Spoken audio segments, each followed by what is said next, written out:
Alright, so this is my Quillbolt Canon OTK. It also has a the Jinzo OTK in it as well. You could take advantage of the fact that if you get 3 Jinzos to go to the grave along with Jinzo returners from Magical Merchants effect at the same time, all 3 Jinzos will summon. So that's a lot. That's over 6,000 damage right there. That's 7,200. You just gotta deal 800 more. Throwing Cannon Soldier in there and that'll finish off your opponent. Or you let Treeborn Frog special summon, because you have 3 Jinzos, you have space for 2 monsters. Let Treeborn Frog special tribute and summon Mobius the Frost Monarch. And now you have over 8,000. So you have what, 9,200 I think, or 9,600, something like that. You get the idea. Yeah, it should be 9,600. Anyway, you can deal a lot of damage. But typically you want to get Cannon Soldier on the field along with a tuner. We got Glow Bulb and Plague Spreader, since they can special from the grave onto the field. And then you special summon Quillbolt Hedgehog from the graveyard. You want to get 2 of them because the idea is you want to overlay both of them to create a rank 2 XYZ monster.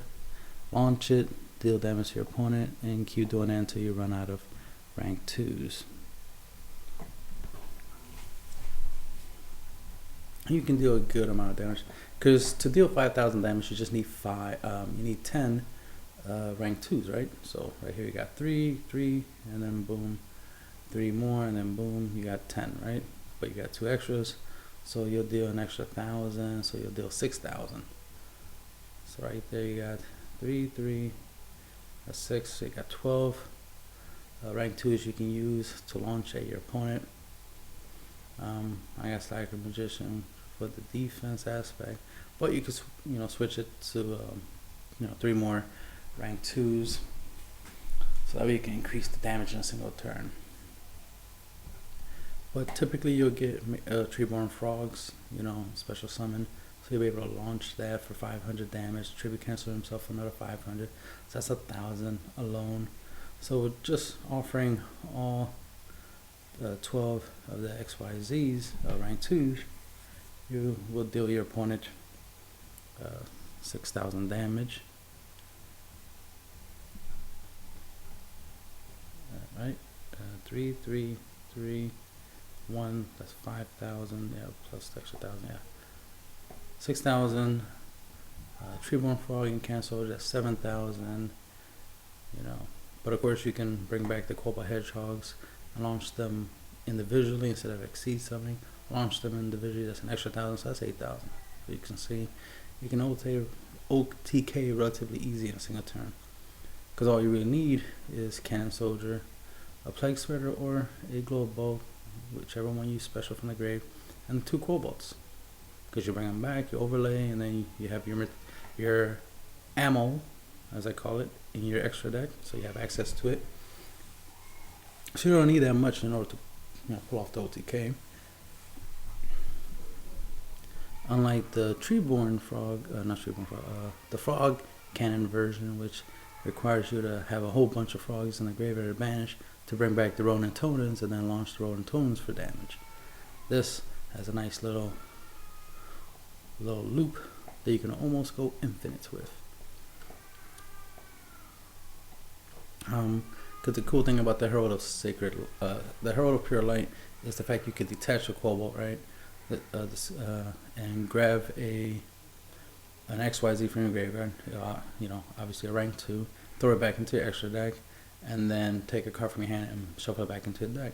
So if you have, enough cards in your hands, like let's say 5 cards in your hands to pull off the combo, you can recycle 5 of your rank 2s, which is very useful. You can recycle them, and that's 5 extra rank 2s, which is why I had no problem throwing in the Slacker Magicians, because of Treeborn Frog and Battle Fader. I can use that to make Slacker Magician to stall a little bit longer until I get my combo off, right, in case the combo is not coming together fast enough. So you can see, the extra deck is technically bigger if you add that effect. Then there's the scenario where, under the right conditions, you can use Plague Spreader's ability, like multiple copies, get them on the field, get Quillbolts on the field, make the Gusto Phoenix, and you can OTK that way. You can deal a good amount of damage, especially with Jinzo in the field. Jinzo will deal 24, then the Gusto Phoenix targeting himself will double attack, so that's 3,000. And since you have two of them, that's 6,000 plus the 24 from Jinzo, that's 8,400. Again, another OTK. So there's a lot of OTK potential in this deck. It's just a matter of what happens, how things play out, right? Magical Merchant, it's the main engine, right? It's what gets everything started, it's what triggers your deck's full power.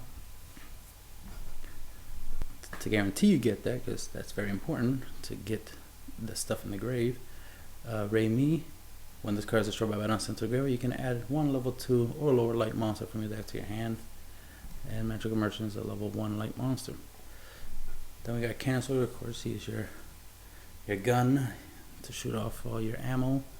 Jinzo helps you deal with your opponent's back row, because typically traps, can disrupt you, something like skill drain or something like that.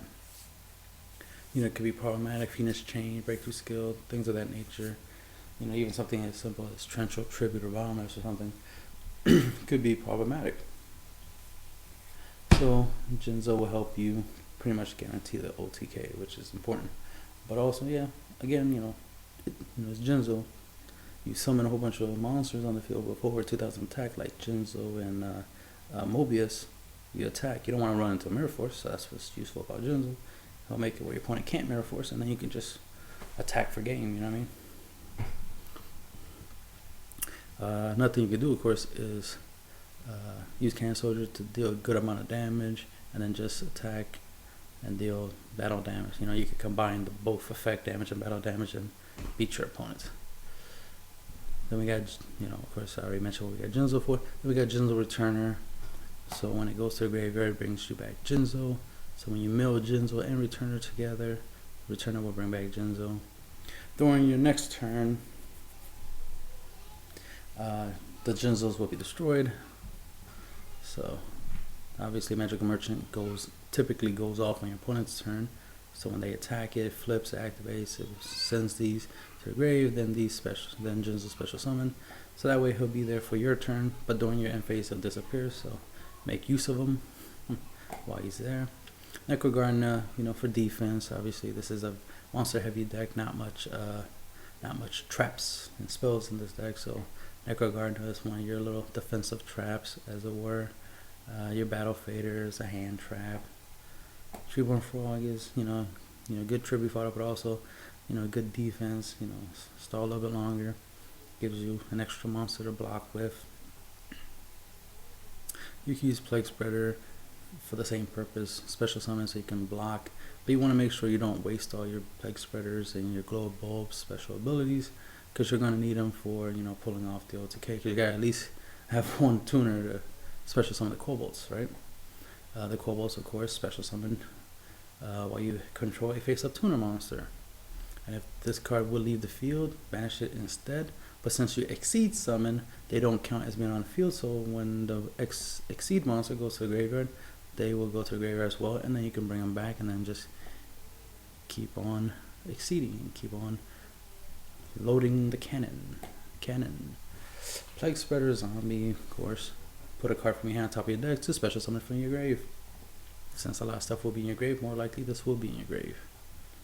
Treeborn Frog. During your standby phase, as long as you don't control no spells and traps, you can special summon one Treeborn Frog as long as you don't already control one. So, good tribute fodder, good defense, and it's better than nothing, right?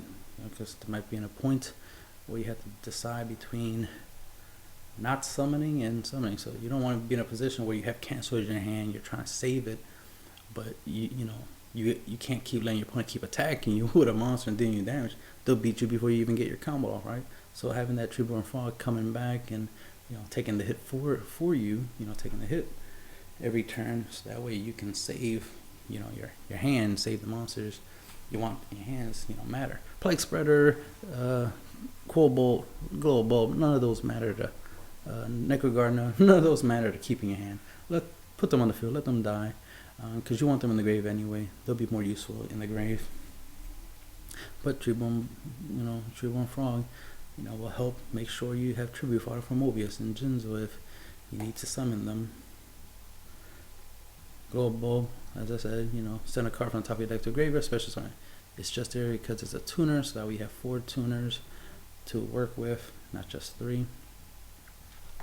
Plus, it's it's a 1-star, so you can use it with Treeborn Frog and go into a Slacker Magician, stall even longer, if need be. Exodios, so you don't deck out. We have Exodios, so you can recycle everything. Also, he's useful for helping you get some cards to the graveyard, because when he attacks, he lets you send a card from your hand or deck to the graveyard. So you can send a Quillbolt that you might need in the grave, or a battle, or a Necrogardener, or whatever you feel you need in the grave. You might even get a Treeborn Frog in the grave just to help set up the tribute fodder, right? Mobius the Frostmarks, tribute, summon this monster, destroy up to 2 spell trap cards on the field. So it's it's your back row hates your MSTs essentially, right? Or your twin twisters, as it were, since that card is going to be a thing soon. So this will be your back row hate. Jinzo helps you make your opponent's traps useless, but Mobius is mostly for Jinzo takes care of traps, so you want to use Mobius for stuff like field spells, things of that nature. Especially if it's like a Benny's emptiness or something, since that can't stop you from special summoning. So you might want to pop something like that. Of course, Jinzo can't negate that, but you might want to pop something like Benny's emptiness, or anything of that nature that can slow you down. But also you want to get rid of any spell cards that might be problematic, like a Kaiser Coliseum or something. That'll prevent you from having multiple monsters, right? So get rid of stuff of that nature. Beito, it helps you get rid of back row. Not much to say about that, right? And then its secondary effect, which is very useful, is the fact that it goes back into the deck. This will help you prevent you decking out, but this also will help make sure there is a card in the deck for Magic Merchant's effect to go off. Because let's say you draw all 3 of these cards and you have Magical Merchant. Well, there's no point in setting Magical Merchant, right, and triggering off and having his effect go off, because none of the monsters are going to stay in the grave. You're going to run through your whole entire deck, then all the monsters are going to go, they're going to all be excavated, right, and now we're going to go right back in the deck, and then you got nothing out of it. You need a spell or trap in the deck for Magical Merchant's effect to be effective, because you have to add that card to your hand. So Beito guarantees you'll have something in the deck to grab. So you want to be in a scenario where you draw all 3 of the spells, because that way you could be like, all right, set one of the spells. Like, for example, I recommend Monster Reincarnation in case it gets MST. You don't want to lose Soul Charge. Soul Charge is really important. You want to keep that in the hand. Set the Monster Reincarnation. Beito the Monster Reincarnation, so Beito goes back in the deck. Set the Merchant, and end your turn. Your opponent attacks, there you go. Dump a whole bunch of monsters, get the Beito, and now your combo is set up, right? Jinzo should be special summoning and all that good stuff, right? It's your turn. You can play the Beito to get rid of some back row, just for the heck of it, because you have the ability. It'll go back in the deck, so he won't deck out. Plus, he'll be there for whenever you want a Magical Merchant again. Especially you have Exodios, you can recycle everything, so you can always Magical Merchant again. And that's the thing, is like this deck can almost loop. Oh, that's another thing about Exodios I forgot to mention. He's not just for recycling, your monsters in your main deck so you don't deck out. He's also for recycling your XYZs. So, for example, you do the combo and deal a lot of damage, but your opponent still has a lot of life points. So while you have Cannon Soldier and Plague Spreader and 2 Quillbolts, you special summon them, right? Then you summon Exodios. So now you have 5 monsters in your side field. All the monsters go XYZs and whatever's in your grave go back in the deck, right? Then you use Cannon Soldier to send to send the Exodios to the grave. He'll get banished instead. But you deal 500 for that. Then you overlay the 2 Quillbolts and start making the XYZs all over again. So that's another using these in there to help you recycle your extra deck, your ammo, so you can deal more than 8,000 in a single turn. You can deal 6,000, 20,000, maybe 25,000. I don't know, right? It just depends on the situation, how things work out.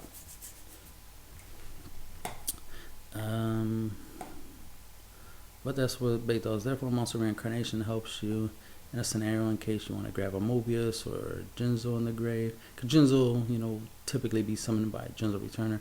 Mobius, if it gets milled, it'll just be in the grave. So you might want to run monster reincarnated, discarding something you want in the grave, like maybe a Quillbolt Hedgehog or a Necro Gardener, right? Or a Plague Spreader or a Quillbolt. Any of those. Anything, would be good to send to the grave, because you can still use them in the grave, right? And get back the Mobius. Tribute Treeborn Frog, summon the Mobius, get its effect off. So that's part of its usefulness. Another thing is, if you use Magical Merchant's effect and don't mill enough stuff, you can use Monster Reincarnation, get the Magical Merchant again, and then start milling all over again. Then you got, of course, Soul Charge. This will help you in a scenario where you mill a lot of stuff, but you didn't get anything to come back. Jinzo didn't come back or anything like that. But you have the combo pieces, you know what I mean? You got the Jinzo, you got the Quillbolts, the Plague Spreader, and the cannons in the grave. So you can Soul Charge, bring back the Cannon Soldier, the Jinzo, right? Then just use Plague Spreader's effect, to bring himself back, so you don't have to waste extra life points for a Soul Charge. And then bring back the Quillbolts for free, and then just do the combo off anyway. So, you could just use 2,000 life points and bring back Jinzo and Cannon Soldier and go crazy. I personally recommend bringing back 2 Cannon Soldiers in a Jinzo. Maybe even 2 cannons and 2 Jinzos. As a start. And then start using Cannon Soldiers effect to start launching some stuff. But make sure you end up with 1 cannon and 1 Jinzo after the fact, so that we have space. Because you want space for Plague Spreader and for 2 Quillbolts, so you gotta leave 3 spaces for them. But typically, sometimes I do use Soul Charge to summon like about five things, like 2 cannons, 2 Jinzos, a Plague Spreader,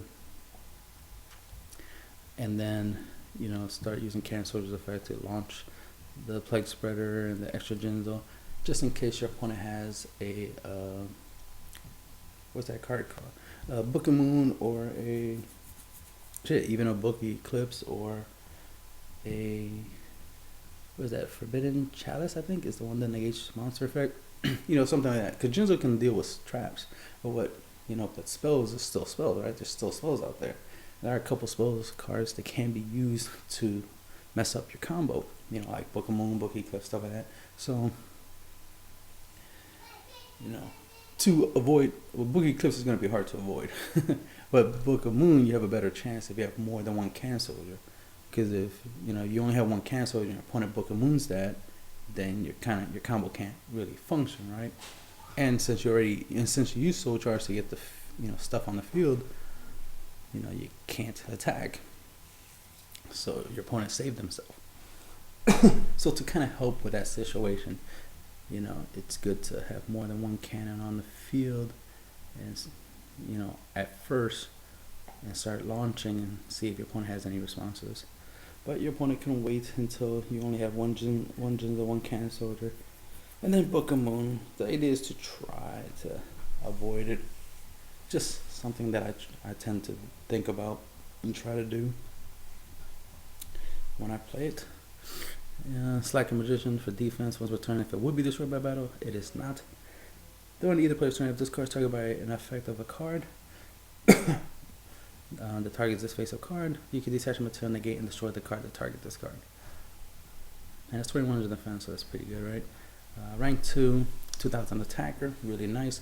If it has XY utility, it cannot be destroyed by battle, so that's good defensively. Also, you can attack with it and bunk heads with anything that has 2000 attack, because that monster would die, your monster won't.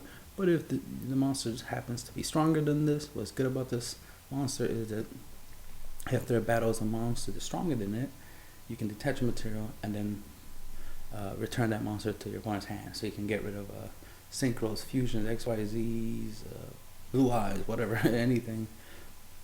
that won't be that easy for them to summon, you know what I mean, bounce it back to the hand. So it's a really, really good monster, defensively and offensively. Gachi, defensively, as long as it has material, it gains 200 attack and defense. Not just him, but also all your face-up monsters gain 200 attack and defense. So this is a good way of powering up your monsters so they deal more damage. If you if you go into a Jinzo attack, OTK, bring back Plex Predator or 2 Plex Predator or Plex Predator Quillbolt, overlay and make Gachi getting that little extra attack strength to run over something, in case you can't run over your opponent's monsters, get that extra 200 attack. So you can. Well, of course, if it will be destroyed by battle or card effect, you detach the material so it's not destroyed. That is useful in scenarios where not being able to be destroyed by battle doesn't matter, because your opponent can just destroy your monster by a card effect. So you'll summon this instead of summoning him, because he can't be destroyed by battle if he has material. But he can be destroyed by card effects. See, Gachi can survive being destroyed by card effects. And he'll have a 2200 defense, which is pretty decent defense to survive. Plus, if he would be destroyed by battle, you could detach him material and he won't. So he can survive battle and affect destruction. So sometimes you choose between him or him. The Gusto Phoenix, so you can double attack and deal potential 3,000 damage per each Degusto Phoenix. So if you summon all 3, use their effects, that's 9,000 one turn. So that's an OTK right there. Plus he's a rank 2, so that obviously you can launch him with Cannon Soldier. Herald of Pure Light helps you recycle any of your XYZs, any of the cards in your graveyard in case you want a Battle Fader in your hand. You can just detach, add it to your hand, and put something in your hand back into the deck. Then we have a Battle Fader, or you can recycle a Magical Merchant in case you didn't mill enough. It becomes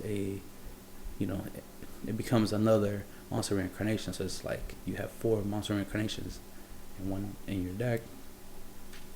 And do that.